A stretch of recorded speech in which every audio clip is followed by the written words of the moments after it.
C'est difficile à prévoir. Quand ça arrive, c'est comme la fin du monde. Ça bouscule toute une vie. Étant donné qu'à chaque année, on est confronté à des milliers de situations de sinistre, à un moment donné, c'était comme une évidence qu'il fallait arriver à ça, créer une fondation qui avait comme mission d'aider les sinistrés sans ressources. Gros incendies, feux de friture. C'est une coopérative qui vient en aide à des gens qui ont des troubles mentaux. Quand je suis arrivé là, beaucoup de pompiers, de la Croix-Rouge, j'ai fait une partie majeure. On en voit beaucoup à tous les jours. Quand j'ai vu ça, c'est venu me chercher, même si on a quand même une quinzaine d'années dans ce domaine-là. J'ai tout vu et senti qu'il y avait besoin alarmant de la Fondation. Puis c'était pas drôle ce soir-là. J'étais là. Puis je me suis dit, écoute, si on peut sauver X, Y ou Z, on va le faire. Ces gens-là sont dans la rue, vraiment. On est là présentement, on est en mode démolition, si on veut, dans ça. Et au niveau de l'entreposage, chez nous, on a tout ramené ce qu'on pensait qui était pour être bon. Si on sort 2000 items, puis on est capable d'en sauver 1000, ça sera ça. Puis la Fondation est là pour ça.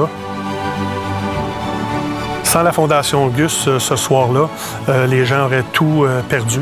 Vous savez, un sinistre, c'est jamais le fun, surtout pas avec cette ampleur-là.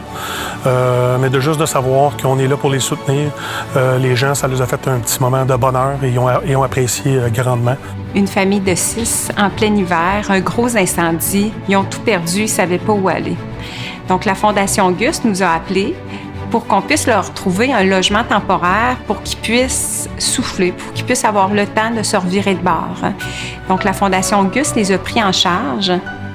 Ils les ont installés dans un des logements temporaires qu'on avait près des endroits qu'ils fréquentaient habituellement, soit l'école des enfants, le travail de la famille.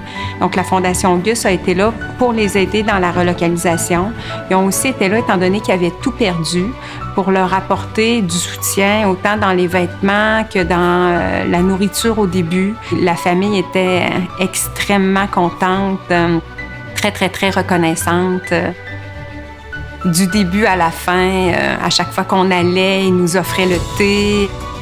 Donc, grâce à la Fondation Gus, cette famille-là a pu vivre leur malheur plus facilement. Au-delà de ce que la Fondation Gus offre aux sinistrés sans ressources, les biens essentiels, le nettoyage, la relocalisation, il y a quelque chose encore de plus important.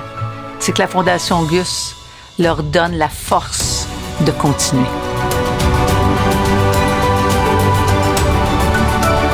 Ensemble, donnons-leur ce qu'il faut pour continuer.